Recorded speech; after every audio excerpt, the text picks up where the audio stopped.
By two कितना होता है 1। अच्छा 2 पाई बाई टू 0। सो ये तो n पाई बाई टू है ना, तो n कुछ भी ले लो आप, या तो 0 या 1 होगा, तो ये डाइवर्जेंट होगा हालांकि, ठीक है ना, क्योंकि ये 1 बाई रूट है ना, p टेस्ट से 1 बाई रूट डाइवर्जेंट होता है। और यहाँ n वही बोलना चाहता हूँ कि साइन तो -1 से 1 के बीच में होता है। यस यस, माइनस वाला पोर्शन अगर ले लूँ तो हो जाएगा। ठीक है ठीक है। तो ये डाइवर्जेंट हो जाएगा और ये कन्वर्जेंट हो जाएगा। आप आंसर की एक बार चेक कर सकते हैं, अगर कुछ प्रॉब्लम होगा तो हम सॉल्व कर सकते हैं ये चीजें। तो सर जी सर मैंने लास्ट अटेम्प्ट में मैथ्स वाला पोर्शन ही मेजरली अटेम्प्ट किया था, स्टैट वाला नहीं किया था। तो जैसे जो मूवमेंट्स वाला प्रीवियस क्वेश्चन था अभी, वो आप करवा दोगे? हाँ बिल्कुल बिल्कुल, ये आसान क्वेश्चन है, ये जो है ना, ये जो आप कह रहे थे ना, तो ये सब आप कर सकते। देखो मैं बताता हूँ, जो एब्स्ट्रैक्ट बहुत आगे के जो लीनियर मॉडल्स है, ये सब क्वेश्चन है, कई बार मुश्किल होता है जो नहीं पढ़ा है, तो ये सब आप एग्जाम में कर सकते हैं, बहुत टाइम नहीं लगेगा इसमें। ये तो इजी सा है, क्योंकि ये बेसिक प्रोबेबिलिटी है जो ग्रेजुएशन लेवल पे है, उस कॉन्सेप्ट पे है ये, कि जैम के बच्चे जो करते हैं उस कॉन्सेप्ट पे है, तो ये इजी है करना। जैसे अगर आप सॉल्व करेंगे तो यहाँ से क्या होता है कि MGF यूनिकली डिटरमिन करता है डिस्ट्रीब्यूशन को, तो ये ऐसा है mx t1 into my t2 ऐसा है। और यहाँ से अगर आप कंपेयर करेंगे तो ये पता चलता है कि x इज बाइनोमियल, ये q प्लस p की पावर t का होल स्क्वायर है, तो बाइनोमियल ये n होता है और यहाँ q प्लस p की पावर t, तो 1/4 एंड y इज बाइनोमियल 3 और यहाँ पे क्या है q प्लस p की पावर t 1/6 हो गया।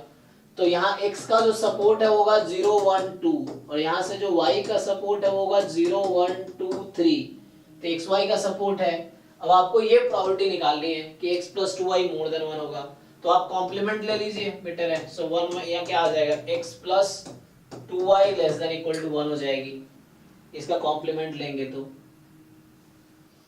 अब यहाँ पे आप देखिए क्या क्या फेवरेबल आउटकम है।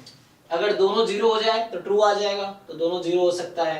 तो एक पॉसिबिलिटी है x0 y0, मैं इसको एक ब्रैकेट में ले लेता हूँ, प्लस दूसरी पॉसिबिलिटी है x को 1 रख दे और y को 0 रख दे, तो भी ट्रू हो जाएगा। तो x को 1 रख दे और y को 0 रख दे, ये हो गया। अगली क्या पॉसिबिलिटी है, अब देखिए 0 1 नहीं कर सकते आप, तो 0 0 1 0, ठीक है, 1 1 हो नहीं सकता, यही पॉसिबिलिटी है। इसको सिंपलीफाई कीजिए, चलिए ट्राई करते हैं।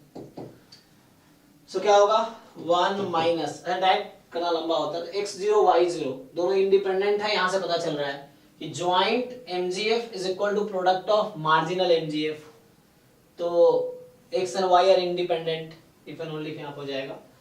तो सिंपली आप इसको अलग अलग कर लीजिए, x बराबर 0 की प्रोबेबिलिटी बाइनोमियल में, तो q की पावर n हो जाता है, सो 3/4 की पावर 2 और इधर q y बराबर 0 की प्रोबेबिलिटी 5/6 की पावर n, n यहाँ 3 है, तो इस तरह से प्लस ऐसे ही x बराबर 1, तो x बराबर 1 का हो गया 2c1 2 टाइम 1/4 की पावर 1 एंड 3/4 की पावर 1 इनटू में ही y बराबर 0, तो y बराबर 0 यहाँ भी लिखा हमने 5/6 की पावर यहाँ पे जो n था इसका 3, एक मिनट यहाँ मैंने n क्यों लिखा हुआ है, सो 3 था ना ये, इसका n 3 था, तो यहाँ पे 3 है। इसको सिंपलीफाई कर लीजिए, इससे आ जाएगा। तो ये सब थोड़े से, हाँ लेकिन अच्छा कि आपने पूछ लिया, अगर वो है तो आप सिंपलीफाई कर लीजिए। तो इसको सिंपलीफाई करेंगे तो क्या बनेगा, देखिए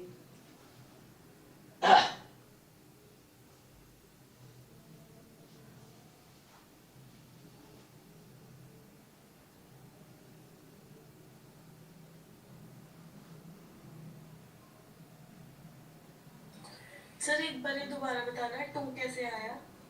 हाँ ये x बराबर 1 पे प्रोबेबिलिटी, जैसे आप बाइनोमियल में लगाते हैं ना, बाइनोमियल का PMF आपको लगाना है। जैसे ये जो x है आपका बाइनोमियल 2,1/4 है, सो हाँ, और मुझे x बराबर ये अलग अलग कर दिया, इंडिपेंडेंट यूज किया मैंने कि इंडिपेंडेंट है, तो इसकी प्रोबेबिलिटी अलग इसकी अलग, तो प्रोबेबिलिटी x बराबर जैसे x लिखेंगे आप इस वाले केस में, सो 2cx है ना, p की पावर x q की पावर 2 माइनस x, तो यहाँ x 1 है ना, तो जैसे आप x को 1 रखेंगे, सो 2c1 p की पावर 1 q की पावर 1 ऐसा आ जाएगा।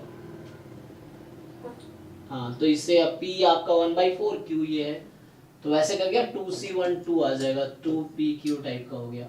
तो ये x बराबर 1 की प्रोबेबिलिटी और ये y बराबर 0 की है, ये y बराबर 0 की है। इसको सिंपलीफाई कीजिए, आंसर आ जाएगा। देख लीजिए कोई कैलकुलेटर आपके अलाउड रहता है नेट के एग्जाम में?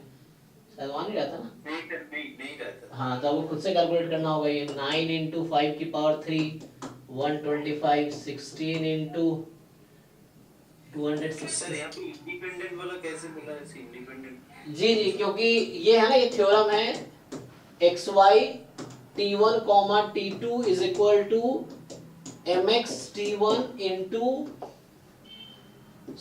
mx t1 into my t2 if and only if x and y are independent। तो ये थ्योरम है, तो ये यूज हुआ यहाँ पे कि joint MGF is equal to product of marginal MGF if and only if x and y are independent। तो ऐसा आ जाएगा।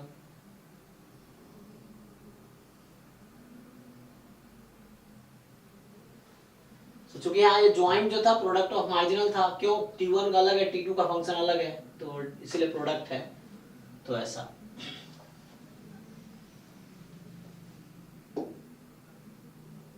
ये आ जाएगा। फिर दूसरा वाला भी लिख के देख सकते हैं ना, ठीक है ना? तो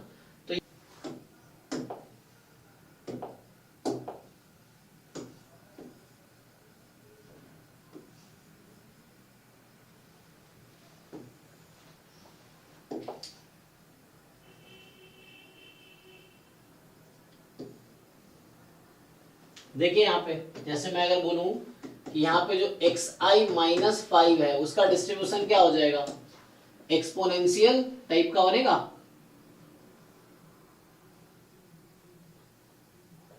है ना? क्या हो जाएगा? एक्सपोनेंशियल 1। चेक कीजिए, जो xi माइनस 5 एक्सपोनेंशियल 1 हो जाएगा, तो फर्स्ट ऑर्डर स्टैटिस्टिक्स माइनस 5 क्या हो जाएगा? एक्सपोनेंशियल रेट ऐड हो जाता है ना, तो n हो जाएगा। तो यही तो था यहाँ पे आपके पास। सो जो yn है is a first order statistics, जो yn लिखा है इन्होंने, that yn is first order statistics. तो yn आपका फर्स्ट ऑर्डर स्टैटिस्टिक्स है। सो ये आ गया यहाँ रूट n टाइम, तो जो zn है root n time first order statistics minus 5 है, ठीक है। और बोल क्या रहा है यहाँ पे?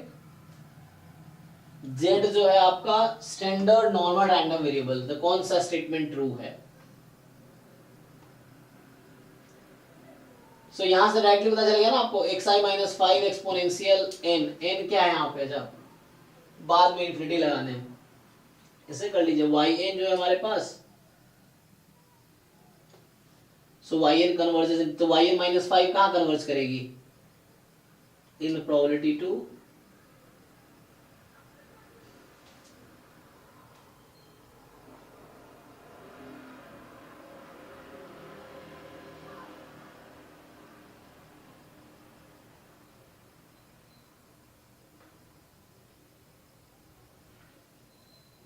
निकाला जा सकता है ना इजीली।